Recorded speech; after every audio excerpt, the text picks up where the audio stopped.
네, 반갑습니다, 여러분. 반갑습니다. 네.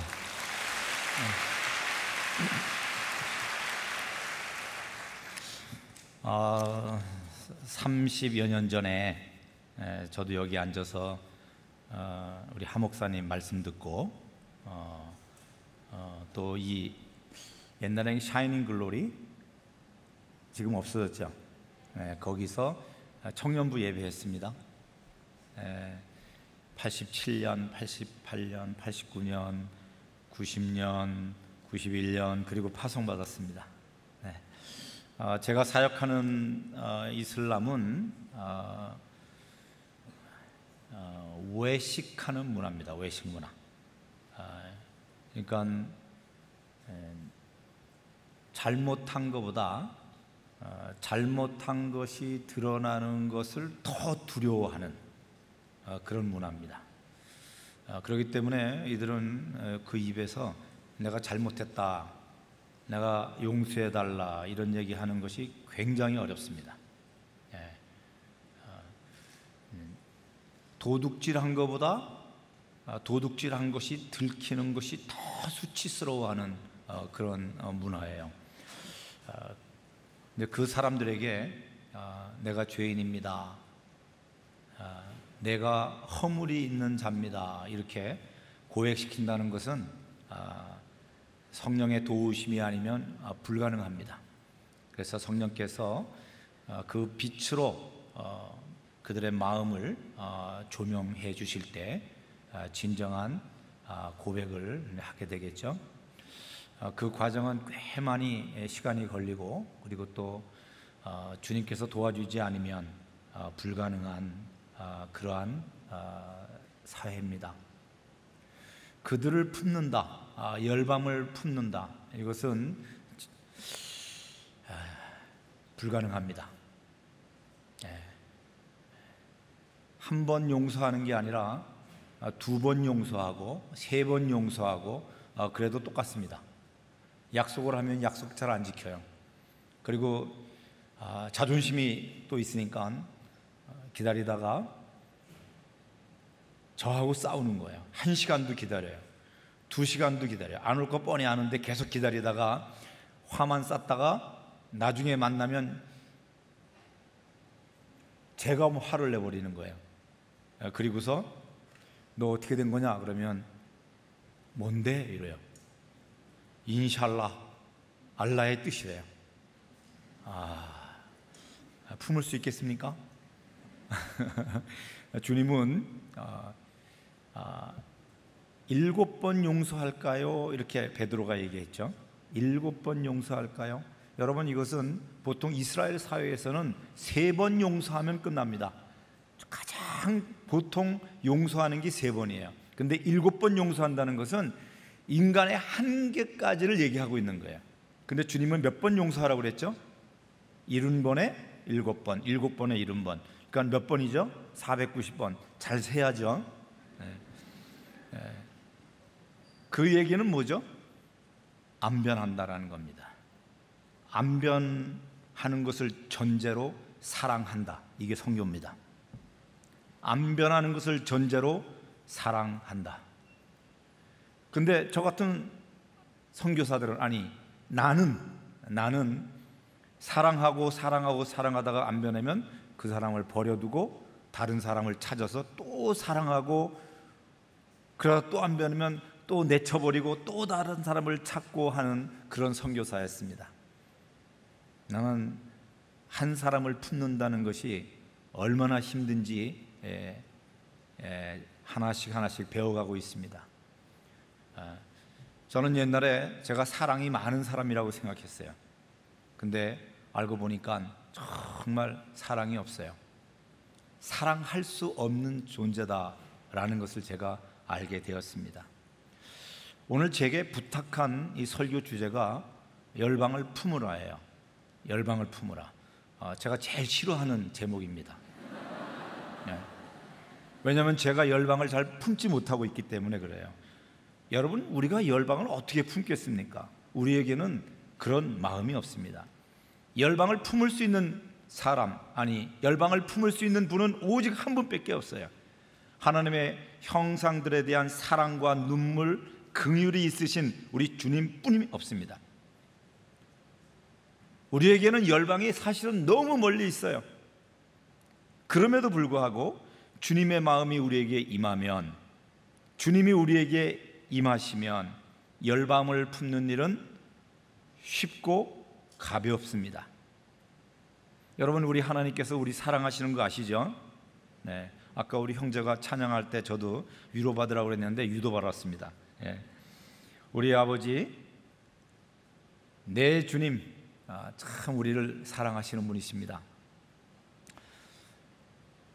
예레미야 애가 3장 33절에는요 전지전능하신 하나님께서 우리에게 근심할 만한 일, 환난, 그런 어려운 상황을 허락은 하시는데 그것이 본심이 아니다, 이렇게 말씀하십니다. 본심이 아니래요. 우리가 이해할 수 없는 그런 사건들이 일어나잖아요. 근데 그것이 본심이 아니래요. 하나님의 뜻은 두 가지가 있습니다. 하나님이 기뻐서 하는 뜻이 있고, 또 하나는 어쩔 수 없이 부득불 허락하시는 하나님의 뜻이 있어요. 그러니까 우리가 힘들고 어렵고 근심케 하는 그런 일들은 어떤 거겠어요? 부득불, 어쩔 수 없이 허락하시는 그런 거죠. 왜 그렇게 하시죠? 우리를 좀 골탕 먹이려고, 우리가 죄를 많이 지니까 우리를 사랑하시기 때문입니다. 사실 이러한 어려움, 고난, 이런 것들은, 우리에게 고통을 주는 이런 것들은 그 당시에는 재앙이요, 환난이요, 정말 피하고 싶은 그런 거지만, 들어도 듣지 못하고 보아도 보지 못하고 깨닫지 못하는 우리를 돌이키기 위해서 허락하는 거예요. 사랑할 수 없는 우리들이 사랑하는 존재로 변화시키기 위해서 주님이 그렇게 하시는 거예요. 옆에 있는 친구도 용납하지 못하는데 내가 어떻게 열방을 품나?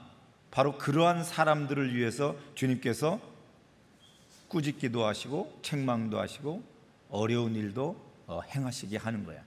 여러분, 우리가 서로 이렇게 사귐을 갖고 관계를 하잖아요.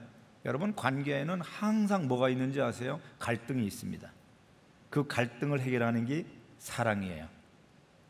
그 사랑이 우리를 새롭게 하고 용납하게 하고 하나 되게 하게 하는 것이죠. 우리를 하나님께서는 깨끗게 하고 씻어주시고 정결하게 하시기 위해서 우리에게 고통을 허락하실 때가 있는데, 그때는 우리 주님께서는요 우리가 느끼는 고통보다 상상할 수 없는 더 큰 고통을 가지고 주님이 그것을 허락하신다는 것을 아셔야 됩니다.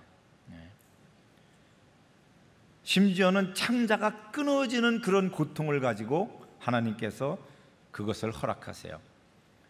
전염병, 전쟁, 기근, 이게 다 뭐죠? 주님께서 우리를 돌아오라고 하시는 주님의 사랑의 표현입니다.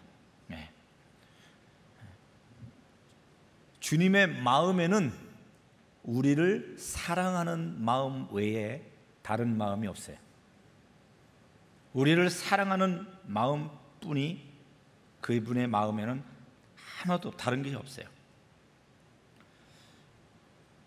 우리가 만일 고통을 느끼고 있으면 주님도 그 고통을 느끼고 울고 계세요.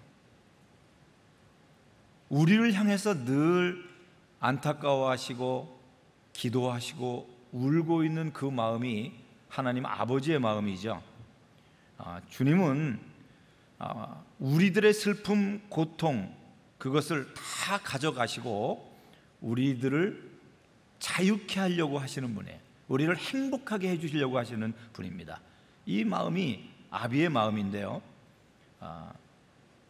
이 마음이 우리 안에 들어와야 돼요. 이 마음이. 열방을 우리가 품을 수 있는 다른 방법은 하나도 없습니다. 주님의 마음, 이것이 들어와야 돼요. 여러분, 우리는 한 3년 동안 이 팬데믹 때문에 굉장히 고생을 했어요. 선교하는 사람들은 많이 그런 얘기를 했어요. 이 팬데믹이 없으면 이제 선교할 거야. 그것은 제 생각에 이 팬데믹, 이 코로나를 허락하신 하나님의 뜻을 왜곡하는 거라고 생각해요. 물론 이 코로나가 문제라 선교를 못한다고 생각하는데, 선교를 못하는 이유는 우리에게 주님의 마음이 없기 때문이에요. 여러분, 팬데믹은 하나님이 우리에게 이 전염병을 허락하신 이유는 우리의 민낯을 드러내기 위해서 하신 거예요. 우리가 얼마나 못됐는지, 얼마나 우리가 주님으로부터 떠나 있는지, 우리 안에 그리스도 예수의 마음이 없다라는 것을 증명하는, 그것이 팬데믹입니다. 우리의 민낯을 깨닫게 하고 우리에게 참 사랑이 무엇인지, 참 신앙이 무엇인지 이것을 일깨워주기 위해서 주님이 허락하신 사랑의 손길이다. 저는 이것을 해석합니다. 여러분, 한국 선교계는요, 열심이 없는 한국교회가 아닙니다. 우리 한국교회의 문제는 열심이 없는 것이 아니라, 한국교회는 많은 일을 선교지에서 행했습니다. 교회도 많이 세우고, 근데 그 안에 문제점은 하나님의 나라가 잘 보이지 않는다는 거야. 이것이 우리의 문제점입니다. 많은 교회가 있는데 교회 안에 주님이 잘 안 보여요. 이것이 우리의 문제점입니다. 하나님의 나라와 비슷한 것이 뭐냐면 기독교 왕국이에요. 크리스텐덤, 기독교가 주인이에요. 하나님의 나라는 우리 주님이 왕이신데 여기는 기독교가 왕이에요. 크리스텐덤은 힘으로 이루는 겁니다. 카이로스를 채우는 거예요. 그런데 하나님의 나라는 절대로 우리 힘으로 하는 것이 아닙니다. 그것은 주님의 때에 주님의 영으로. 그렇기 때문에 우리는 기다릴 줄 알아야 되는 거죠. 한국 선교가 요새 위기라고 많이 합니다. 왜 그렇죠? 우리 때문에 그렇죠. 주님의 마음을 모르고 주님을 사랑하지 않으면서 하나님의 일을 한다고 하는 것 때문에 그렇습니다. 아까 얘기했죠. 저는요, 선교지에서 이슬람에서 제가 사역한 지가 벌써 30년이 넘었거든요. 이슬람을 위해서 사역한 지가. 저는 선교 초기에 저는 괜찮은 사람이고 저 무슬림들이 문제라고 생각했어요. 항상 그래서 가르치려고 그랬고, 은근히 내 눈에 들보를 보지 못하고 책망하고 판단하고 정죄하는 그 마음이 저한테 있었어요. 여러분, 이것이 뭔지 아십니까? 이게 살인하는 겁니다. 저는 그들을 살리려고 왔는데 제가 그들을 속으로 죽이고 있었어요. 내 안에도 그들과 똑같은 외식이 있었고, 내 안에 그들을 변화시키겠다는 나의 의지, 나의 힘이 너무나 강했어요. 그래서 성령님을 의지한다고 했지만 성령님이 일하지 않을 때 내가 일해버리는 그런 일들이 너무 많았던 거죠. 여러분, 우리 주님은 열방을 향한 눈물이 있으십니다. 목자 없이 유리하는 양들의 고통, 그 공고함을 아시기 때문에 기도하고 계시고, 또 그 열방을 위해서 주님의 마음을 품고 기도할 그 사람들을 찾고 계시죠. 나 같은 선교사에게도 열방은 가깝지만은 않습니다. 몸은 열방에 있는데 마음이 멀리 떨어져 있을 때가 많아요. 이 의미를 아시겠습니까, 여러분? 그렇기 때문에 선교는 몸이 가는 게 아니라 마음이 가야 돼요. 그러려면 어떻게 해야 되겠습니까? 주님 앞에 내가 얼마나 악한지, 내가 얼마나 못됐는지, 그것을 깊게 깨닫고 진실로 하나님을 멀리했던 것에 대한 회개가 너무나 중요한 겁니다. 아프가니스탄 탈레반에 의해서 다시 지배를 받기 시작했을 때 우리 교회에서도 40일 기도한 거 아시죠? 여러분 기도 많이 하셨습니까? 근데 질문할게요. 그 기도 지금도 하세요? 우리는 어떤 안타까운 일이 생기면 기도하지만 그 기도는 금방 연기처럼 사라집니다. 이유는 하나님 아버지의 마음이 없기 때문에요. 우리 안에 주님의 눈물이 없기 때문인 거죠. 우크라이나, 러시아와의 전쟁으로 지금 수십만 명이 죽어가고 있습니다. 그걸 보고 안타깝죠. 근데 나의 고민은 그들이 피 흘리고 죽어가는 비극적인 상황이 아니에요. 지금 내가 직면하고 있는 작은 문제, 작은 어려움, 그것을 더 심각하게 느끼고 있는 거죠. 그러한 전쟁의 소식을 들으면 야, 어떡하냐, 저렇게 많이 죽으면 어떡해, 저 전쟁 끝나야 되는데, 이렇게 얘기하지만 딱 돌아서는 순간 다 잊어버리죠. 실제 피 흘리는 전쟁의 뉴스를 듣는데 마치 영화를 보고 나오는 것처럼 느낍니다. 그 이유가 뭔지 아시죠? 주님이 우리 안에 계시지 않기 때문에 그런 겁니다. 나는 이것을 우리가 솔직하게 인정해야 된다고 생각해요. 우리도 요나처럼 하룻밤에 났다가 하룻밤에 말라버린 그 박넝쿨, 그것을 아끼는 자입니다. 단지 우리에게, 단지 내에게 그것이 그늘을 만들어줬다는 그것 때문에 그 박넝쿨이 말라버린 것에 대하여 속상해하고 안타까워하는데, 큰 성 니느웨에 좌우를 분별하지 못하는 12만 명의 하나님의 형상들이 죽어가는 것에 대해서 우리는 관심이 없습니다. 주님의 마음이 없는 겁니다. 열방이 먼 것은 주님과 내 사이가 멀기 때문에 그런 겁니다. 18억의 무슬림, 12억의 힌두교인들, 4억의 불교인들 뿐만 아니라 IS, 알카이다, 이런 여러 정말 못된 테러 집단들까지도 우리 주님은 사랑하시는 거 아십니까? 나는 IS 막 사람을 산채로 화형을 시키고 참수하고 이런 걸 보면서 정말 분노했었어요. 저런 사람을 어떻게 죽여도 저렇게 죽일 수가 있는가, 이런 생각을 했었거든요. 그런 생각이 확 들어오다가 다시 회개하기 시작하죠. 왜냐하면 주님의 마음이 그것이 아니기 때문이죠. 주님은 죄인이 죄 가운데 죽는데, 죄인이 죄 가운데 죽을 때 주님은 울고 계세요. 주님은 슬퍼하십니다. 우리 주님은 죄인이 회개하고 구원받는 것을 바라고 계시고 그것을 기뻐하고 계시는 거죠.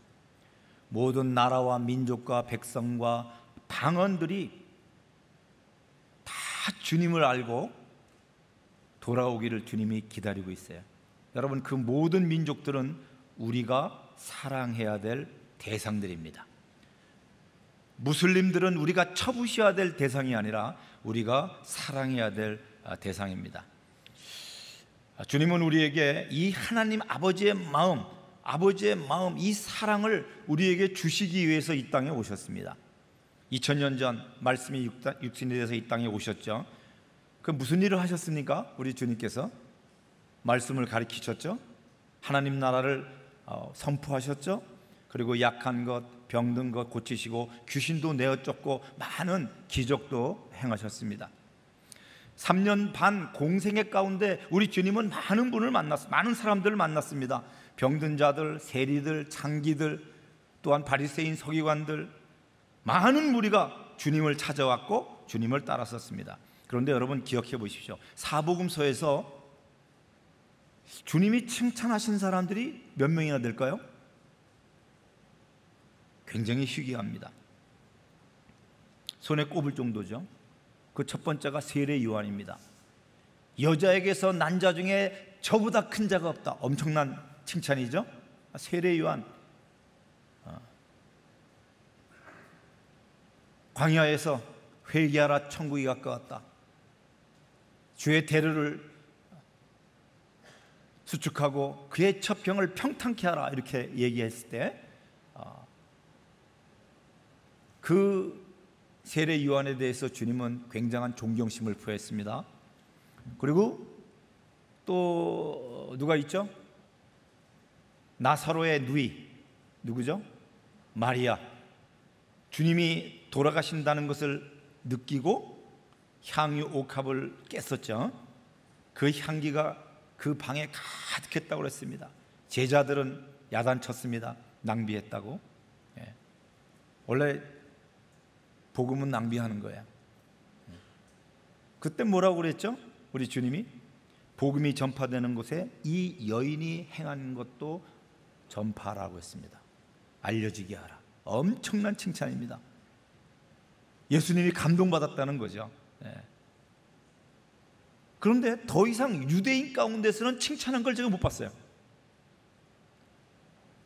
이방인 가운데 로마 백부장, 그의 종이 죽어갈 때 주님이 그의 집으로 들어가려고 할 때 주님 들어오지 마십시오. 감당할 수 없습니다. 나도 종이 있으면 이리 가라 저리 가면 그가 순종하는데 말씀만 하십시오. 그럴 때 뭐라고 그러셨습니까? 주님이 로마 북부장을 향해서 이스라엘 중에 내가 이만한 믿음을 가진 자를 본 적이 없다라고 했습니다. 그리고 또 한 명 기억나는 사람은 누구냐면은 수르보니게 여인이에요. 딸이 죽어가고 있습니다.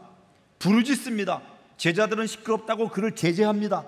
그때 주님이 돌아보시고 뭐라고 하셨냐면은 나는 이스라엘의 잃어버린 양에게만 부름을 받았다라고 아주 냉정하게 얘기합니다. 자녀의 떡을 취해서 개에게 줄 수 없다라고 얘기하셨어요. 그때 그 여인이 뭐라고 했습니까? 옳소이다마는 자녀의 식탁에서 떨어지는 부스러기를 개가 먹지 않습니까? 그때 주님이 이 여인의 믿음이 크도다. 그리고 그 딸을 고쳐주셨습니다. 나는 성경에서 이 4명 외에 잘 발견이 안 됩니다. 하나님이, 우리 예수님이 칭찬하신 사람들이요. 여러분 기억나시는 사람 있습니까? 혹시 또? 이것은 뭘 얘기하죠? 주님의 마음에 합한 자가 매우 드물었다라는 것을 얘기하는 거죠. 여러분 주님을 시험하고 주님을 배척했던 바리새인들, 서기관들은 말할 것도 없고 주님을 따르던 제자들, 사도들까지 누가 크냐 이 싸움하느라고 사실은 십자가 사건 이전에 다 책망받았습니다. 또 개인적으로 뿐만 아니라 동네를 한꺼번에 주님께서 책망하신 적도 있습니다. 마태복음 11장에 보면은 고라시나 벳세다야 고라시나 너희들에게 행한 그 권능을 저 시돈과 두로에게 행했다면 저들은 벌써 죄를 뒤집어 쓰고 회개했을 것이다 라고 얘기하고 있어요. 가버나움아, 심판날에 소돔이 너보다 견디기 쉬울 거다. 이렇게 야단을 치셨습니다. 여러분 이 벳세다, 고라신, 가버나움이 어떤 동네입니까? 예수님이 나타나면 갈릴리 그 해변가에 있는 그 마을의 모든 마을 사람들이 다 나와서 주님의 말씀을 듣고 주님이 움직이면 따라가고 주님이 병 고치는 것에 박수치고 했던 자들입니다. 근데 왜 책망받았죠? 겉보기에는 주님을 따르는 것 같으나 그들의 마음이 없었다는 거죠. 회개하는 것 같은데 진정한 회개가 그들에게 없었다는 겁니다. 정결한 것 같은데 그들에게는 정결함이 없었다는 거예요. 주님을 따르는 듯 보이지만 그들 안에 진실과 성심을 다하는 하나님을 경외하는 영이 없었다. 주님의 불꽃 같은 눈으로 그것을 주님은 보신 겁니다. 자기의 유익을 위하여 따르는 자들, 자기의 유익을 위하여 예수를 왕으로 삼고자 하는 자들에 대해서 주님은 결국 그 무리를 떠나셨습니다. 어느 날 우리 예수님에게 10명의 문둥병자가 나타났었죠. 병 고쳐달라고. 주님은 그들을 긍휼히 여기셨습니다. 너희 몸을 제사장에게 보이라. 가는 도중에 났습니다. 그리고 10명이 다 제사장에게 보였겠죠. 그러나 그 중에 돌아온 사람은 오직 1명, 사마리아인 문둥병자에서 나은 그 자밖에 없습니다. 9명은 병을 고쳤지만 그 1명은 병 고친 것뿐만 아니라 내가 죄 사함을 받았느니라 라는 얘기를 들었습니다.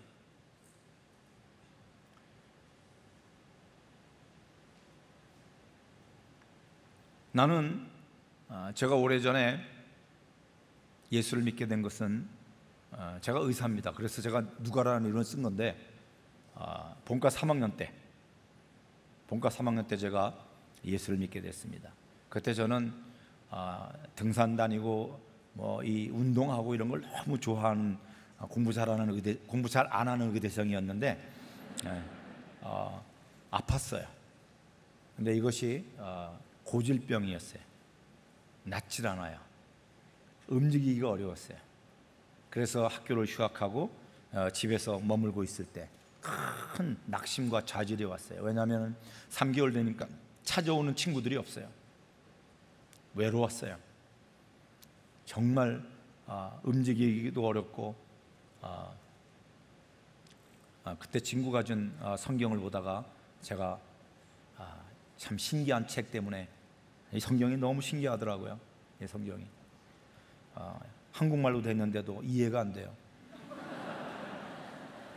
읽고 다음 페이지를 넘기는데 그 전 페이지가 생각이 안 나.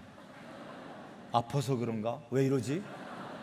도무지 상상할 수 없는 신비한 책. 또 우린 자존심이 있어서 이건 내가 연구해야겠다. 내가 모르는 게 있으면 안 되지.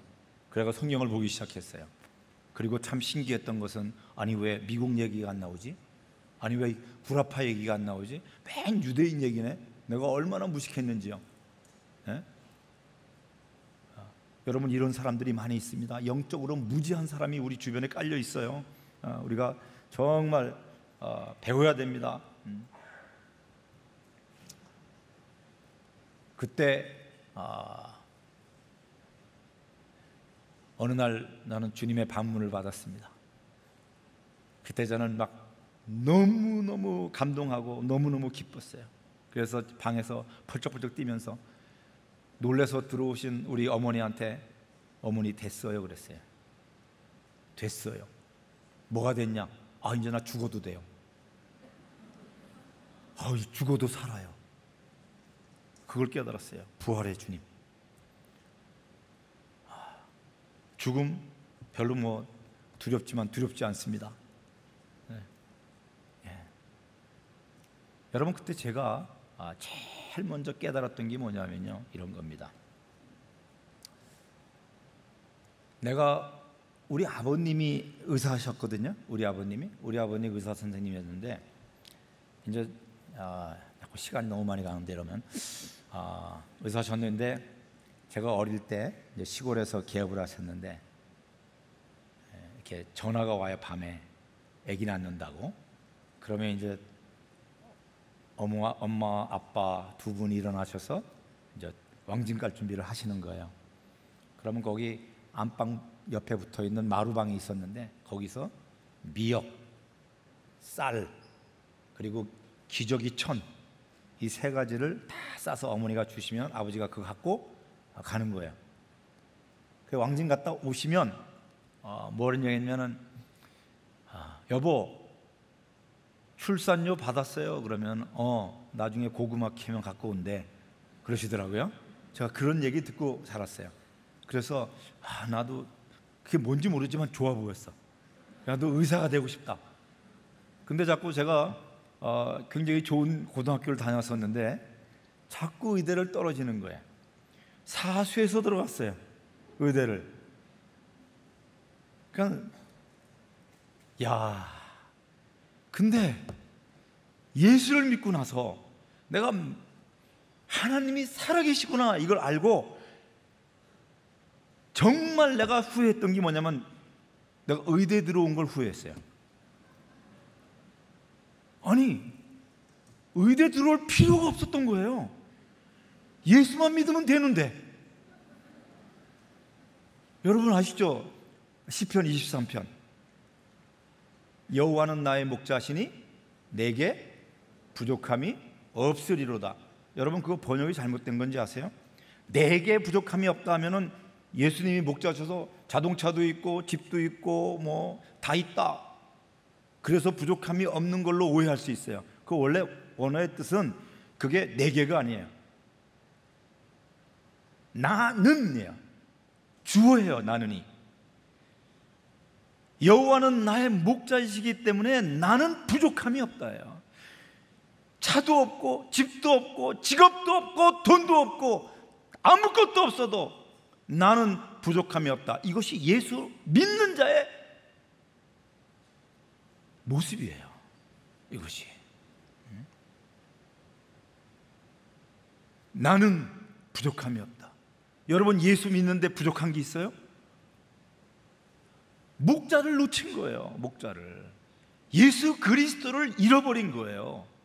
다른 거 아니에요. 주님의 영이 우리 가운데 충만하면 아무런 문제가 없어요. 네. 지금 우리가 사복음서의 지금 그 상황을 좀 살펴봤는데 잠깐, 그죠? 주님 보시기에 합당한 그러한 믿음의 사람을 찾기가 어려웠어요. 사도들도 마찬가지였어요. 베드로 보십시오. 주님, 나는 모든 것을 다 버리고 주님을 따랐습니다. 그러니까 내게 무엇을 해주시겠습니까? 이렇게 질문했던 사람이 베드로예요. 내가 이제 죽을 것이다. 절대 죽으면 안 됩니다. 나는 주님을 내 목숨을 다해서 지키겠습니다. 따르겠습니다. 그랬어요. 그때 주님이 뭐라고 말씀하셨어요?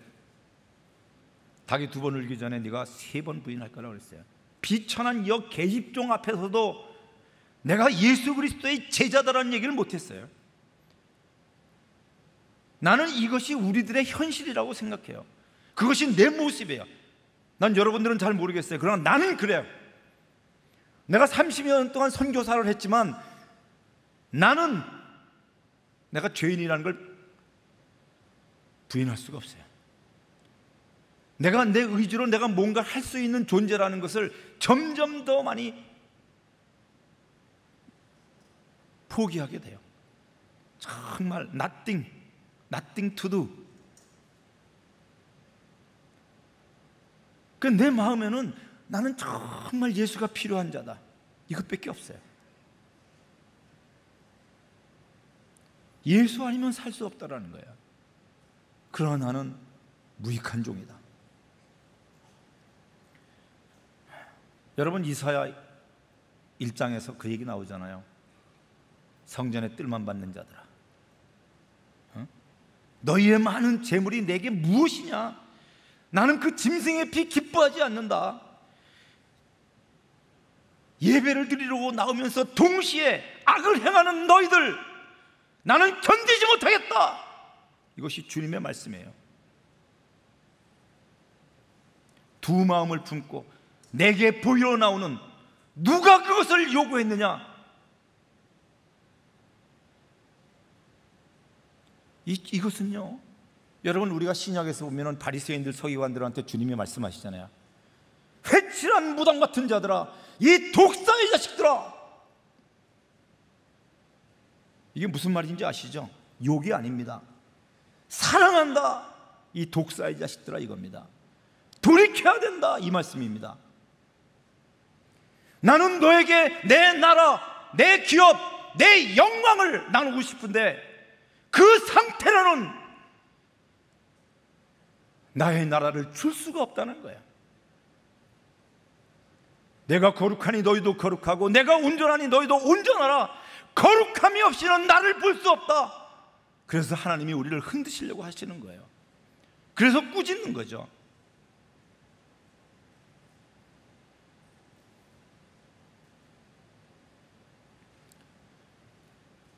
주님은 늘 사람들에게 말씀을 가르치시고 그 나라를 선포했음에도 불구하고 제자들도 그 십자가의 비밀, 그 죽음과 부활의 비밀을 깨닫지 못했습니다. 항상 배우나 진리에 도달하지 못했던 거죠. 오늘 우리가 본문 읽었어요. 누가복음 24장. 뭐죠? 부활하신 주님이 도망치고 예수를 부인했던 그 제자들을 다시 만나시는 거예요. 그 장면입니다. 그리고 다시 가르치시는 거죠. 주님이 이렇게 말씀하시죠. 내가 너희와 함께 있을 때에 그러니까 이게 주님이 십자가에서 죽기 전이죠. 너희에게 말한 바, 너희에게 가르친 바, 무슨 얘기입니까? 주님이 성역 공부를 하셨다는 거야. 가르쳤다는 거야. 뭘 가지고? 모세의 율법, 선지자의 글, 시편, 구약 성경을 가지고 주님이 가르쳤다는 거야. 근데 그것을 부활하신 주님이 다시 갈릴리에 부르신 제자들, 그 사도들을 다시 말씀을 가르치세요. 이번에 가르칠 때는 좀 달라요. 그래서 어떻게 됐습니까? 제자들의 마음이 열리고 성경을 깨닫게 되었다라고 얘기합니다. 왜 어떻게 됐을까?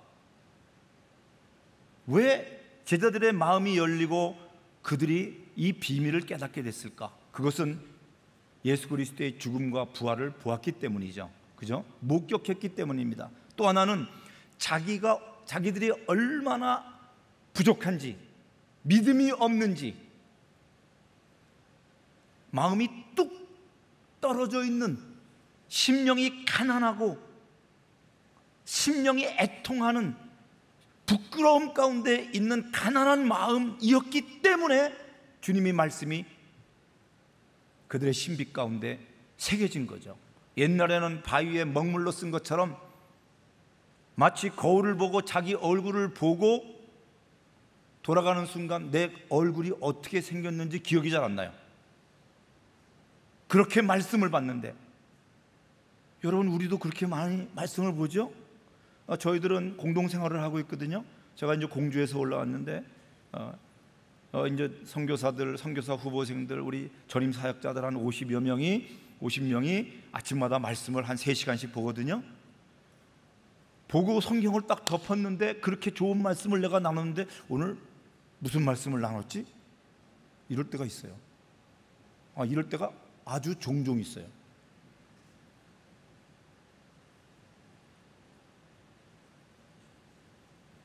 마음이 가난하지 않아서 그렇습니다. 자, 그 성경 속에서 이렇게 말씀하세요. 이 성경의 주인공이 누구냐? 나다. 예수 그리스도 나다. 이렇게 얘기해요. 그리스도라는 것은 뭘 얘기합니까? 메시아를 얘기하죠. 기름 부은 자를 얘기합니다. 여러분, 기름 부은 자는 많이 있지만 진짜 기름 부은 자는 한 분이시죠. 영원한 왕, 영원한 제사장, 영원한 선지자이신 우리 주 예수 그리스도, 그분이에요. 내가 십자가에서 죽고 다시 사흘 만에 산다라는 것 너희들 목격했지? 이렇게 얘기하시는 거예요. 그 다음에 또 하나 얘기하죠. 그의 이름으로 죄사함을 얻게 하는 회개가 예루살렘에서부터 땅끝까지 전파된다라고 말씀하셨습니다. 너희는 이 모든 일의 증인이다 그랬습니다. 이 모든 일은 뭐죠? 여기서 성경에서 얘기하는 모든 일은 두 가지입니다. 하나는 예수 그리스도의 죽음과 부활, 십자가의 사건입니다. 또 하나는 땅끝까지 죄사함의 회개가 전파된다는 거예요. 이게 뭐죠? 세계 선교죠. 그거에 대한 약속입니다. 하나는 이미 이루어진 십자가 사건이에요. 또 하나는 지금 진행 중인 하나님의 약속이면서 그것은 우리에게 하는 하나님의 선교 명령이기도 합니다. 온 열방에 죄사함의 복음이 전파되는 일. 여러분, 우리는 십자가의 증인이면서 또 하나는 하나님 선교에 대한 증인으로 부름받았다라고 성경은 얘기하고 있습니다. 이 말을 다시 풀면 내가 십자가에서 예수 그리스도가 죽으시고 사람들의 죄, 나의 죄를 위하여 죽으시고 부활하신 것을 믿느냐? 십자가의 증인이냐? 그렇다면 너는 반드시 세계 선교의 증인이 될 수밖에 없어, 이 얘기를 하시는 겁니다. 십자가의 그 사건의 증인이라면 그의 이름으로 죄사함을 얻게 하는 회개가 땅끝까지 전파되는 것에 대한 증인이 될 수밖에 없다라는 거예요. 만일에 세계 선교에 대해서 난 관심이 없는데요, 십자가가 희미한 거예요. 그리스도의 죽으심과 부활이 희미한 거예요.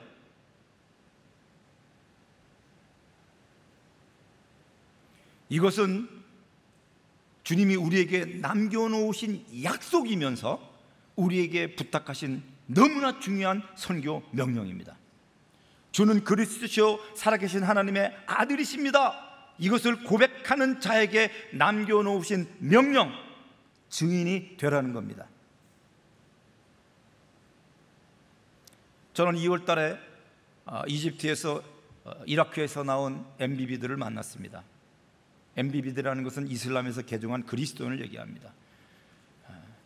한결같이 그들은 주는 그리스도시요 살아계신 하나님의 아들이십니다, 이 고백, 이것을 진실로 알기까지 어떤 사람은 22년, 어떤 사람은 10여 년, 어떤 사람은 몇 년을 정말 진리를, 무엇이 진리인지, 이슬람 안에 진리가 있는지, 무엇이 참 진리인지를 얻기 위해서 연구하고 공부하고 찾아다니고 하다가 결국 이슬람의 진리가 없다는 걸 발견하고 기독교를 찾고 정교회나 가톨릭에 갔다가 배척당하고, 그러다가 진실로 하나님의 사람들을 만나서 이 비밀을 알게 됐어요.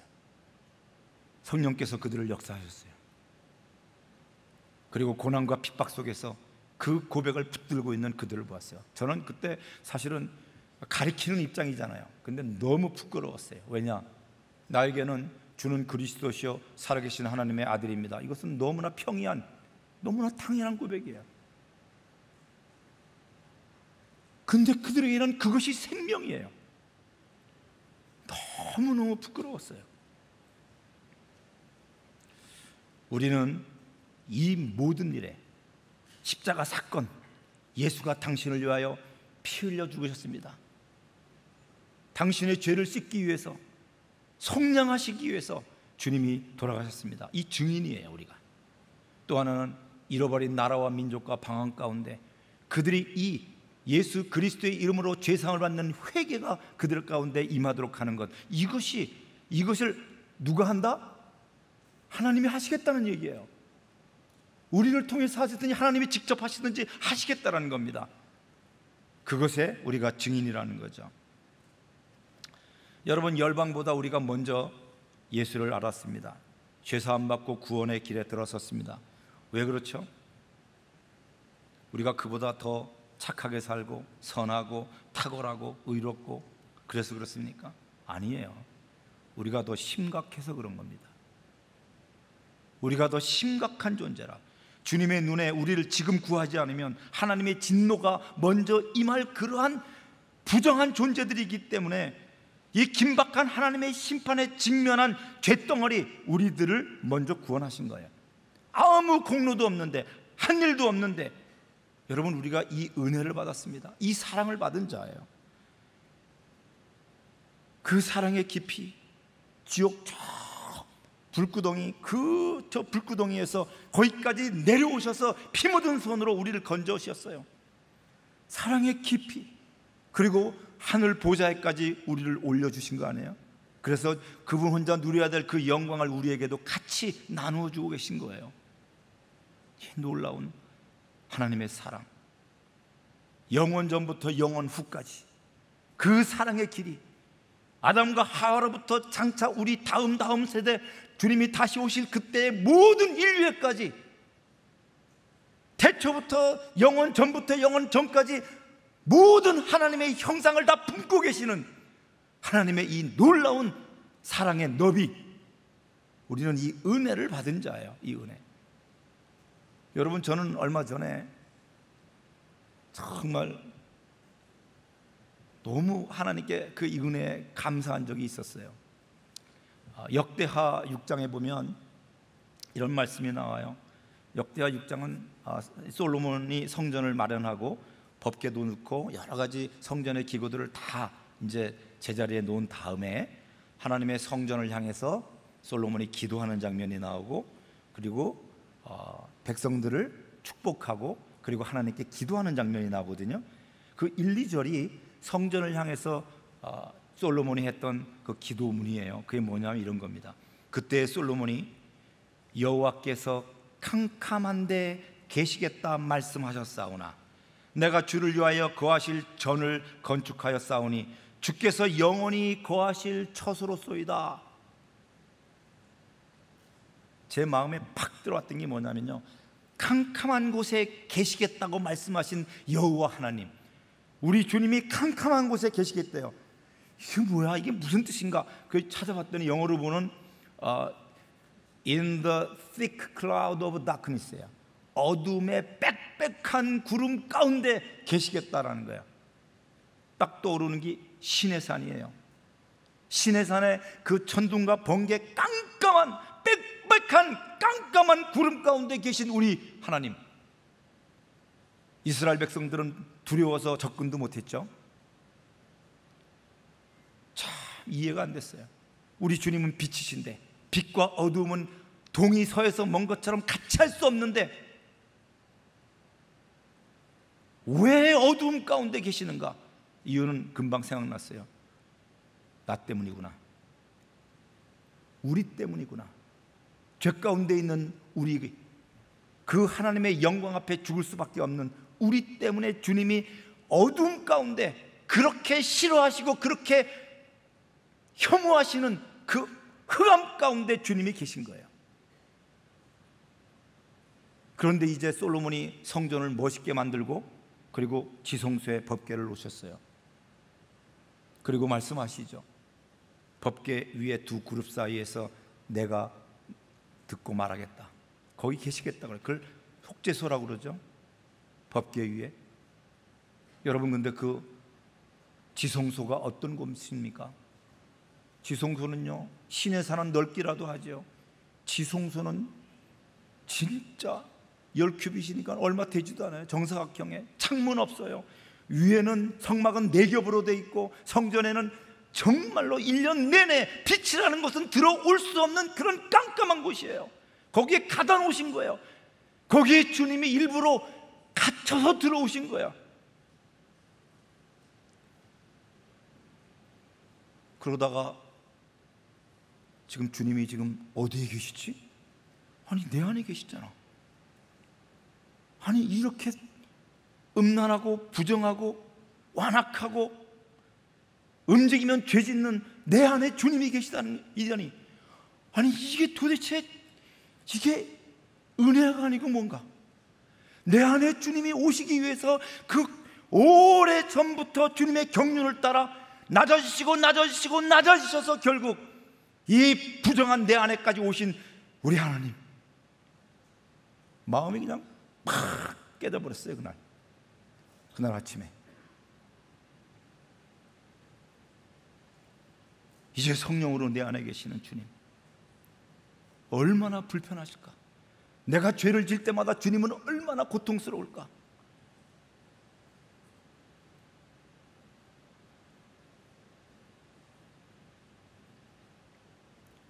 여러분, 각 사람의 심령에 주님이 오시기까지 여러분 그 하나님의 경륜을 한번 생각해 보십시오.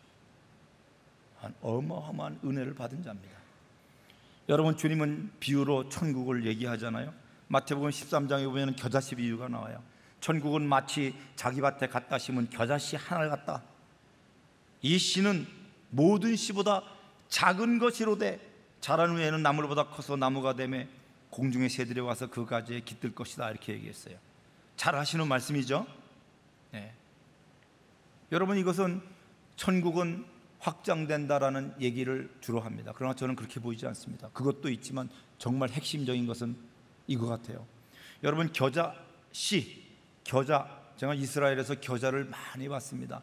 벌판에 늘어나 있는 노란 꽃, 그게 다 겨자라고 하더라고요. 이게 겨자예요 그랬어요. 우리로 얘기하면요, 잡초예요. 잡초. 겨자를 다른 말로 하면 잡초예요. 들판에 누가 막 떠다니고 밟고 짓밟고 끊고 짓이겨도 어떤 누구도 뭐라고 할 수 없는 그런 멸시받기에 합당하고 비천한 존재예요, 이 겨자씨, 겨자. 그런데 한 사람이 자기 밭에, 자기 채소밭에 갖다 심었다고 했습니다. 갑자기 아무나 밟아도 아무나 해쳐도 괜찮을 존재였는데 주인이 생겼어요.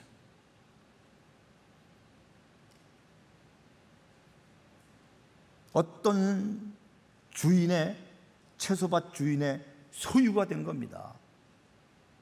이제는 그것이 겨자라 할지라도, 겨자씨라 할지라도 아무도 함부로 건드릴 수가 없습니다.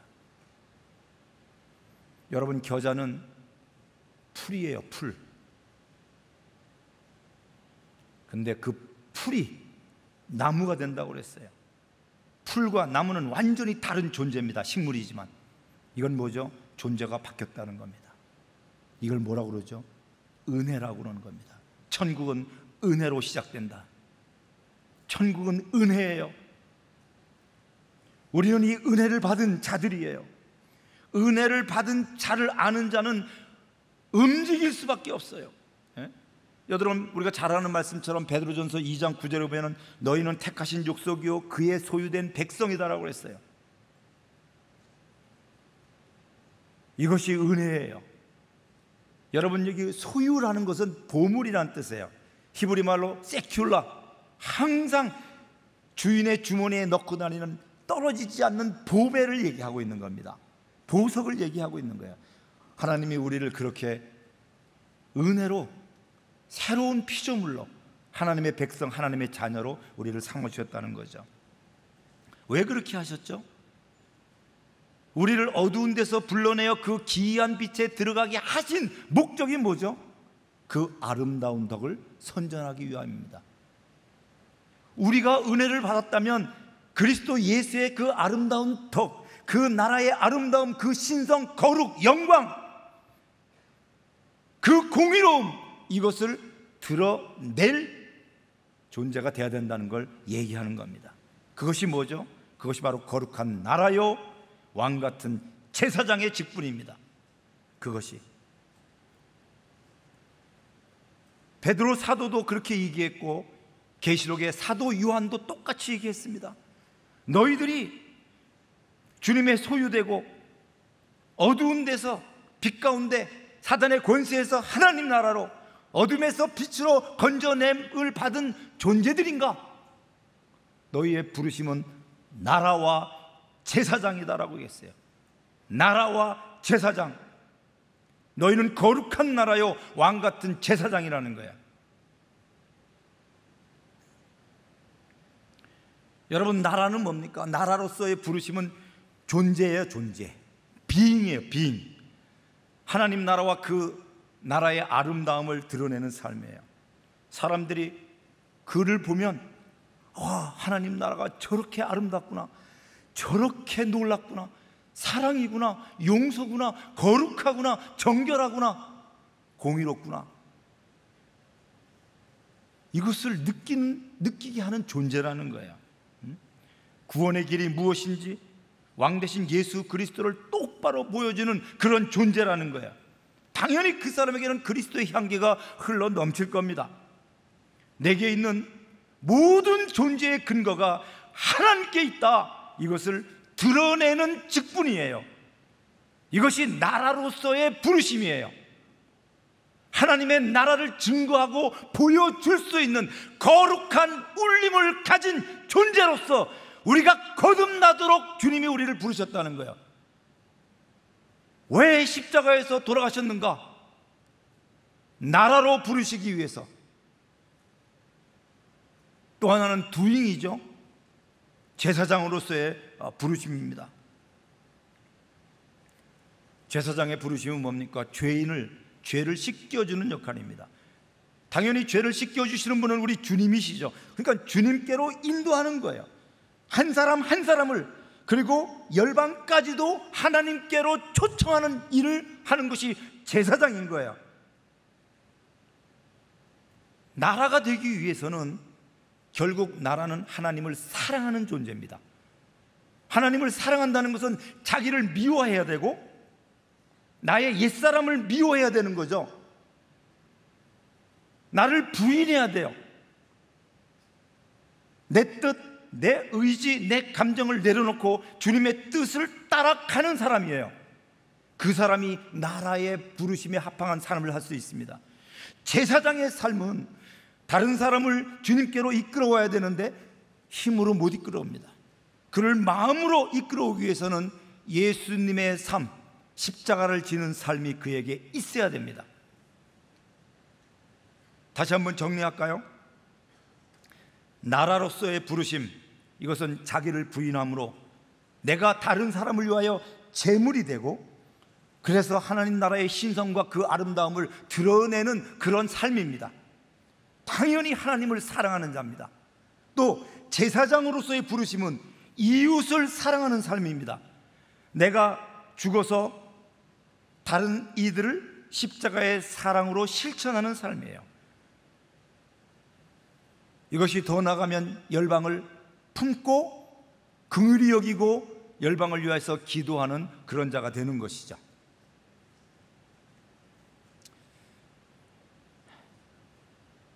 우린 이미 십자가의 증인입니다. 은혜를 받은 자입니다.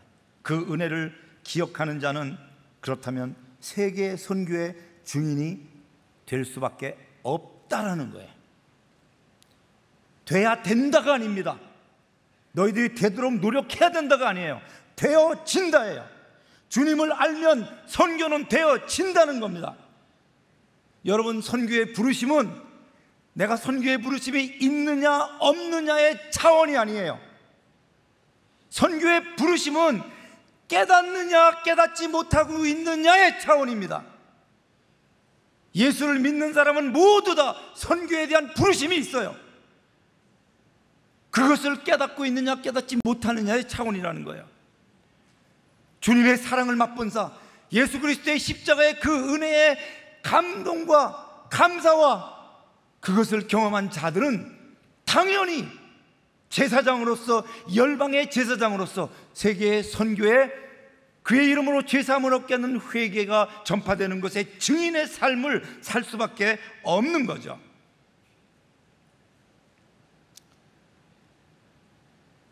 그런데요,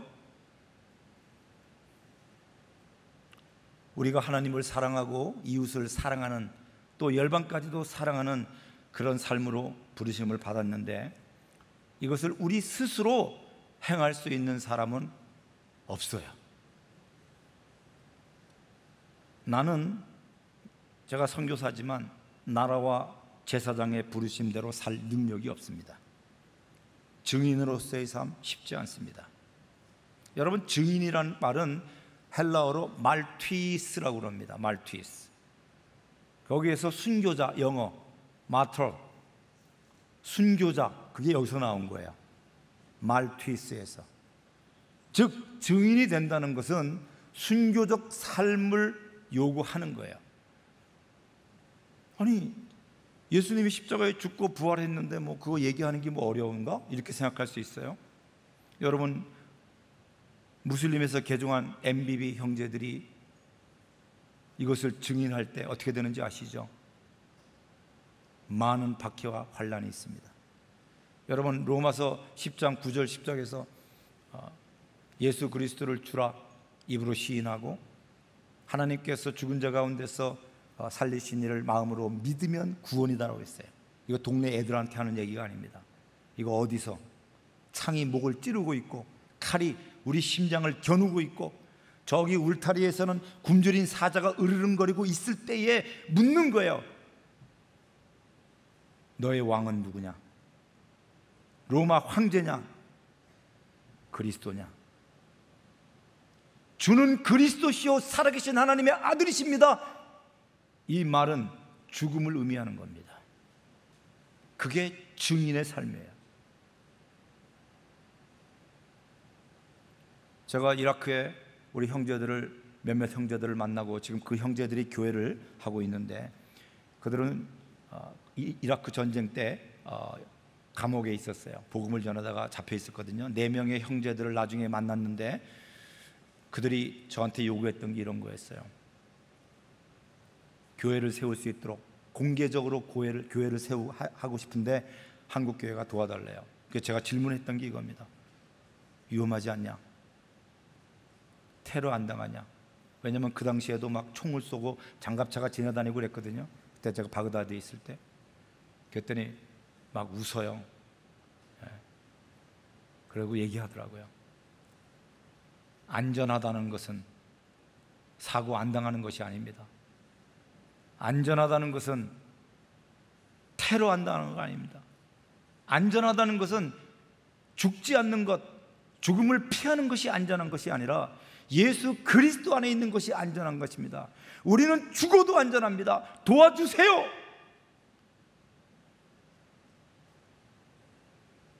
공항에 귀국하며 돌아오면서 이 얘기를 마중 나온 분들과 나누고 우리는 그들을 지원하기로 결정했었습니다.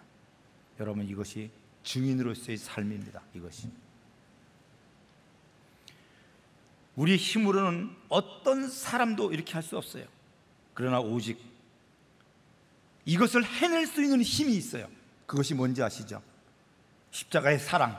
또 하나는 여기 지금 우리가 보았던 말씀 같이 한번 봅시다. 48절 49절을 같이 한번 읽도록 하겠습니다. 48절 49절 시작. 너희는 이 모든 일의 증인이라.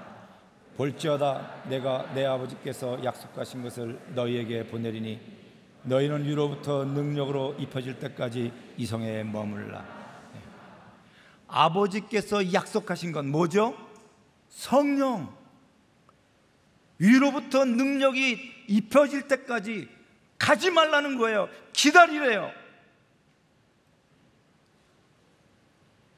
성령은 지혜와 지식, 총명, 재능, 모략의 영이세요.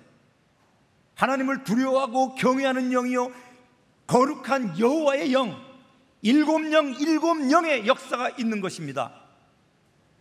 우리 예수님이 공생애를 할 때도 성령의 능력으로 움직이셨고 성령이 임하셔서 가난한 자에게 복음을 증거하셨고 기름을 부어주셔서 하나님의 일을 하셨어요. 예수님도 하물며 우리는 어떻게 했어요?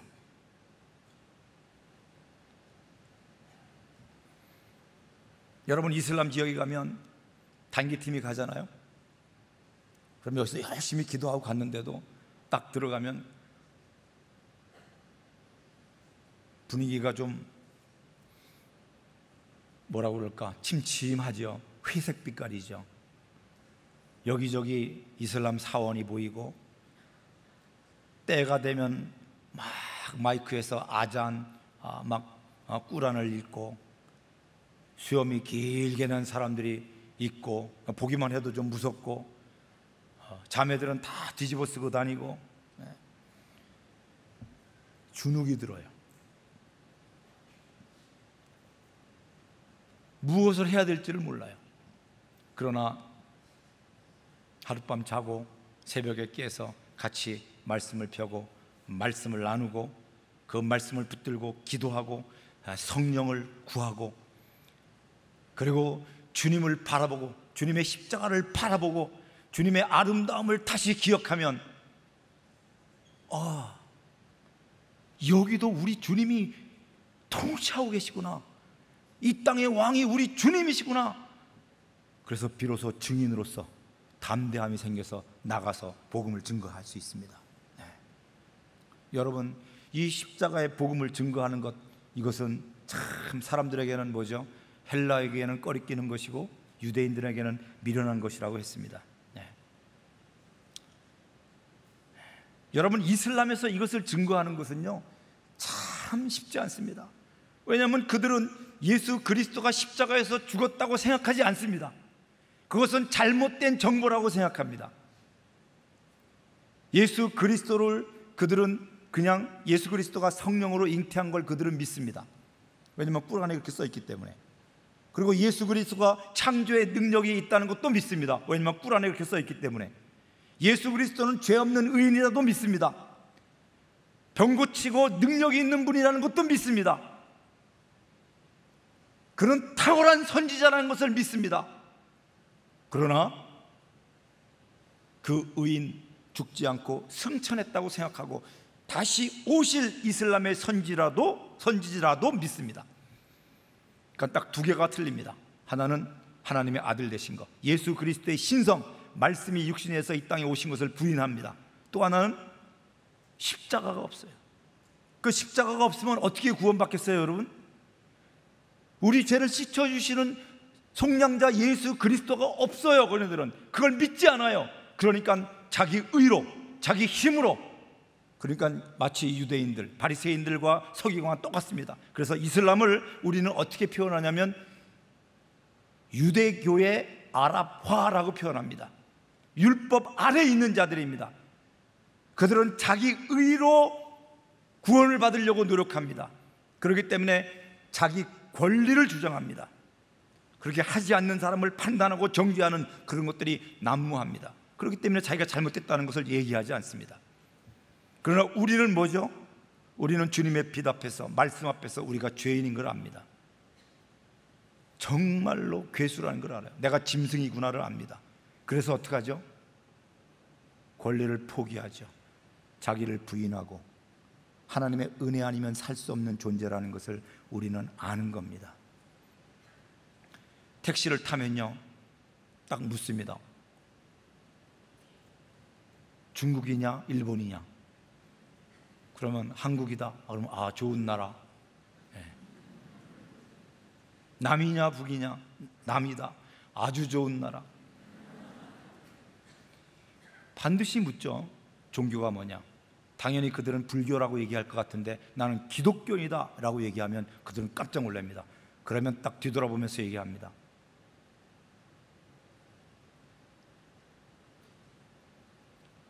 알라에게 하나님의 아들은 없다.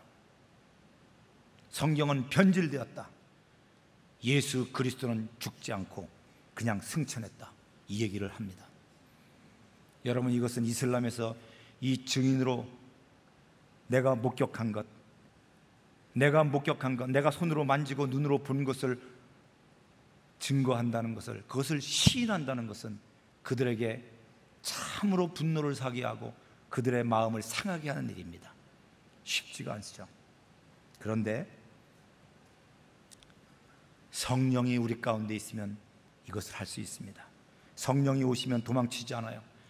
부인하지 않습니다. 환난과 궁핍 가운데 기쁨으로 들어갈 수 있어요. 자기를 전파하지 않습니다. 예수 그리스도의 주되심을 나타내고 그들의, 무슬림들의 종의 마음으로 그들을 섬기는 그 일을 할 수 있습니다. 원수도 사랑할 수 있습니다. 나를 미워하는 자를 선대하고 나를 모욕하는 자를 위하여 기도하고 나를 저주하는 자를 위하여 축복합니다. 원수의 고통 소리를 들을 수 있는 그 긍휼과 눈물이 생깁니다. 성령께서 하시는 일입니다. 여러분, 성령이 임하지 않으면 다른 것에 관심이 많이 생겨요. 성령이 임하면 그 이름으로 죄사함을 얻게 하는 회개가 전파되는 것에 모든 관심이 쏠립니다. 어떻게 하면 저들에게 주님을 알게 하고 어떻게 하면 저들의 죄를 씻어주실 수 있을까? 여기에 초점을 맞추게 됩니다. 그렇기 때문에 우리는 성령이 임하고 그 권능이 우리 가운데 두나미스의 능력으로 나타날 수 있도록 기도해야 되는 거죠. 우리가 기도하는 것은 다른 기도할 필요가 없습니다. 첫째는 이스라엘 백성들이 아침 저녁으로 상번제를 드리는 것처럼 주님 앞에, 빛 앞에 우리의 죄와 허물을 회개하는 기도를 하는 것입니다. 그리고 성령을 구하는 거예요. 성령이 우리 가운데 오셔서 우리를 이끌어 달라고. 그리고 주님이 우리 안에 있는 것처럼 우리가 주님 안에 거하여요, 하나님 나라 안에 거하고 그 아름다움을 증거할 수 있는 거룩한 존재가 될 수 있게 해달라고 기도하는 거예요. 우리의 기도는 이것밖에 없어요. 그 먹을 것, 입을 것, 마실 것, 그 우상 숭배자들이 하는 그런 기도를 할 필요가 없는 겁니다.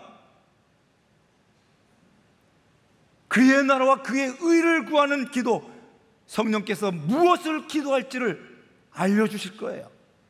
그렇기 때문에 성령을 구해야죠. 여러분, 그 당시 이 예수님의 말씀을 듣던 이 제자들은 주님의 말씀대로 성령을 기다렸습니다. 예루살렘을 떠나지 않았습니다. 능력을 받았습니다. 증인으로서 움직였습니다.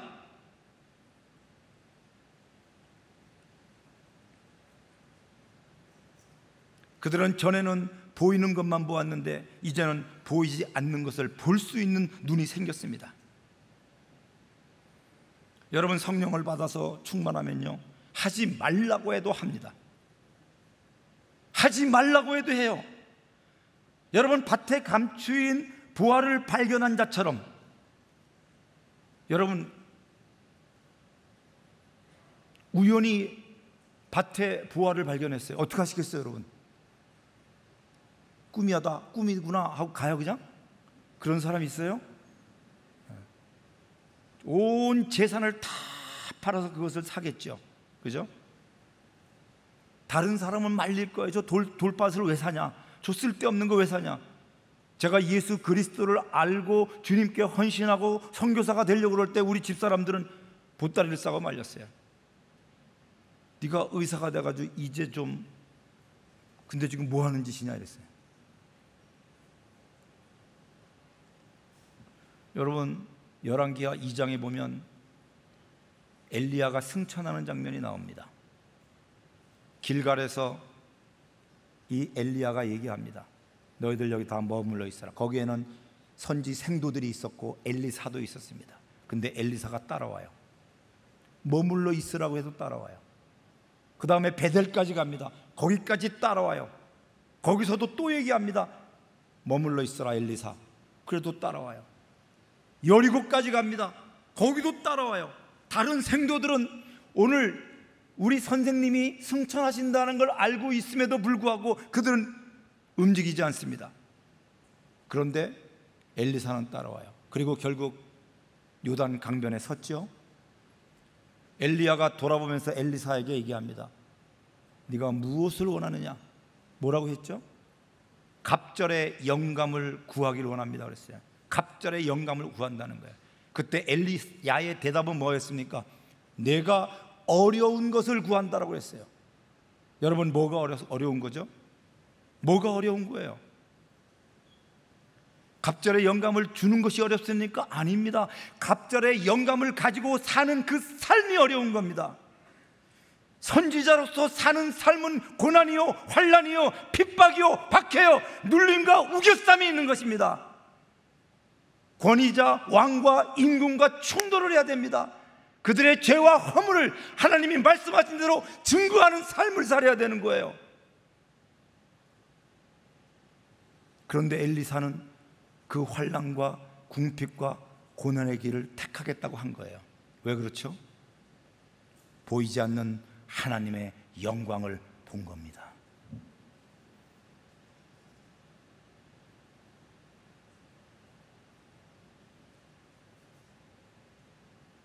나오미가 모압에 있다가 베들레헴으로 돌아갈 때 두 며느리 룻과 오르바가 따라와요. 나오미도 3번 얘기합니다.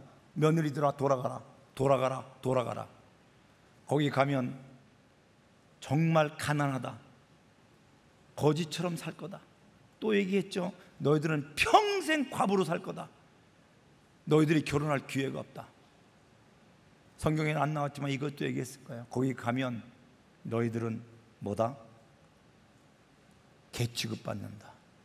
우리 동네는 이방인들을 지옥불의 불쏘시개 개로 여긴다.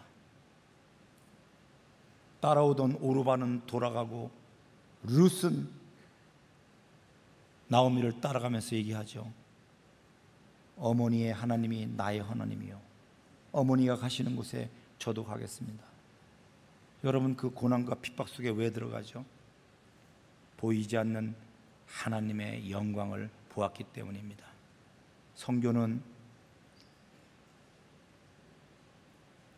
선교해라 얘기할 필요가 없습니다. 선교해라 해서 하는 사람들은 자기의 헌신과 희생에 대한 대가를 요구할 겁니다. 거듭나기 전에 베드로처럼. 그러나 하나님 나라의 그 아름다움과 그 영광과 그 신성의 거룩함을 맛본 사람은 환난과 핍박이 있어도 그 길로 들어가는 겁니다. 그게 선교예요. 선교는 기쁨으로 십자가를 지는 겁니다. 선교가 안 되는 이유는 팬데믹이 있고 이슬람의 장벽이 높아서도 아니고 복음에 거부하는 영적 존재들이 거기에 많이 있기 때문에도 아닙니다. 선교가 방해되는 것은 바로 우리 안에 주님의 마음, 주님의 나라가 희박하기 때문에요. 희미하기 때문입니다.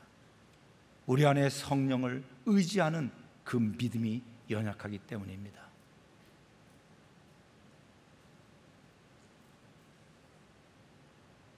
지금도 주님은, 하나님의 눈은 주님을 마음을 다하여 찾는 자를 감찰하고 계시다고 했습니다. 욥기 1장 뭐라고 써 있습니까? 사단이 우리 여호와 하나님을 조롱합니다. 뭐라고 조롱했습니까? 까닭 없이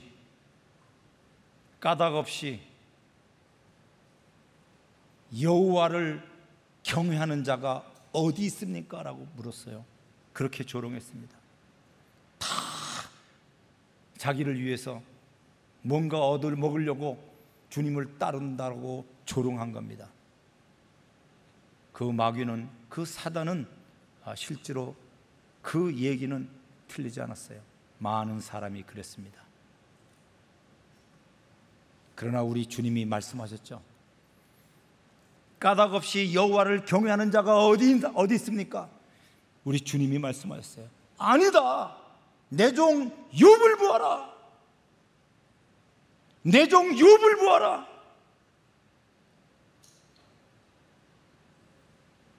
바로 이 한 사람을 찾고 계십니다. 까닭 없이 하나님을 경외하는 자, 오직 하나님의 그 십자가의 은혜 때문에 자신의 모든 생애를 드릴 수 있는 하나님의 사람, 하나님의 보이지 않는 영광을 보았기 때문에 환난과 핍박 속에 기쁨으로, 감사함으로 들어가는 사람들, 그 사람을 주님이 찾고 계세요. 진정한 세계 선교는 그들을 통해서 일어납니다. 여러분들은 지금 특별한 사람들입니다. 왜냐하면 우리 온누리교회는 이렇게 많은 청년들이 있습니다. 제가 공주에 있는 다니는 교회는요, 제가 청년부예요. 제가 청년부. 내 앞에는 80이 넘은 두 분이 계시고 그 옆에는 70이 넘은 두 분이 계세요. 제가 가서 하는 일은 찬송가 부르면 찬송가 찾아드리고, 찬송가 음표 따라서 이렇게 지금 여기 찬양하고 있다고 지금 하는 거예요. 그분들은 내가 선교사인지 뭔지 몰라요. 미자리 교회예요. 근데 우리 교회만 그런 게 아니에요. 여러분들은 한국교회 남은 자들이에요. 여기서 주님을 경외하고 주님 앞에 정말 주님을 사랑하기 때문에 나의 죄와 우리 교회의 허물과 우리 민족의 죄와 열방의 죄를 위하여 부르짖고 탄식하고 주님 앞에서 가슴을 치는 그런 사람이 없다면 한국교회는 소망이 없어요.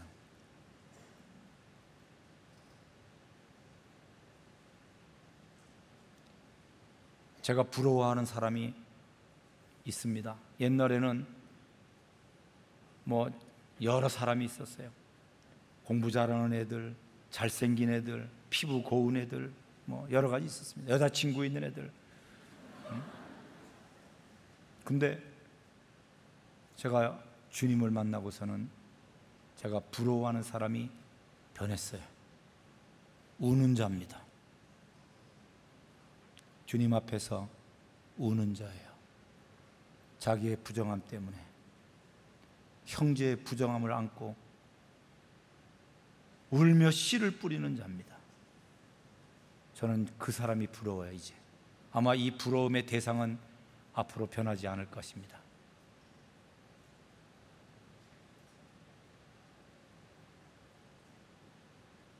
한 사람, 예루살렘의 성벽이 무너진 것을 막아설 한 사람을 구하지 못해서 예루살렘을 하나님의 진노로 심판할 수밖에 없었다라고 하나님의 탄식 소리를 들어야 됩니다. 그건 하나님의 눈물입니다. 소돔의 의인 10명만 있으면 여러분 그들을 건질 수 있는 좀 더 기회가 있었을 텐데, 우리 가운데 하나님을 경외하는 그러한, 제가 청년부 선배니까 후배들이 나오길 바랍니다. 아멘. 네, 기도합시다.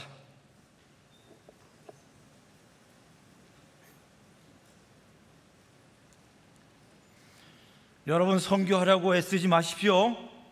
열방을 품으려고 애쓰지 마십시오. 주님의 영광을 보면, 주님의 십자가를 바라보면, 그 나라의 아름다움을 경험하면 이 복음의 비밀을 전하지 않고서는 견딜 수가 없습니다. 주님을 사랑하면, 내가 나를 사랑하느냐? 내 양을 치라라고 얘기했습니다. 주님을 사랑하면 양을 칠 수밖에 없습니다. 주님은 예루살렘 교회를 개척하라, 예루살렘을 부흥시켜라 명령한 적이 없습니다. 그러나 그들이 성령을 받고 베드로에게 얘기한 것처럼 이전에는 스스로 띠띠고 자신이 원하는 곳으로 갔지만 늙으면 이후에는 남이 내 띠를 띠고 원치 않은 곳으로 너를 데리고 갈 것이라는 예언만이 있었습니다. 이게 무슨 예언이죠? 성령이 임하면 네가 원치 않는 네 뜻을 버리고 자기를 부인하고 자기 십자가를 지고 주님을 따르게 될 것이다. 주님을 사랑하게 될 것이다. 주님의 통치와 그 권위 아래 무릎을 꿇을 것이다. 바로 그것에 대한 순종을 했어요. 그랬더니 예루살렘 교회가 생겨지고 부흥이 일어나고 그 놀라운 역사가 일어났던 겁니다. 이 시간에 우리 기도합시다. 다른 기도하지 마시고 하나님, 우리를 정결케 씻어주십시오. 움직이면 죄 짓는 자라고 그랬습니다. 저는 제 자신을 그렇게 보고 있습니다. 주님은 신명기에서 너희가 나를 부를 때부터 지금까지 항상 나를 거역했느니라고 얘기했습니다. 그것은 지나친 말이 아닙니다. 이것은 사실입니다.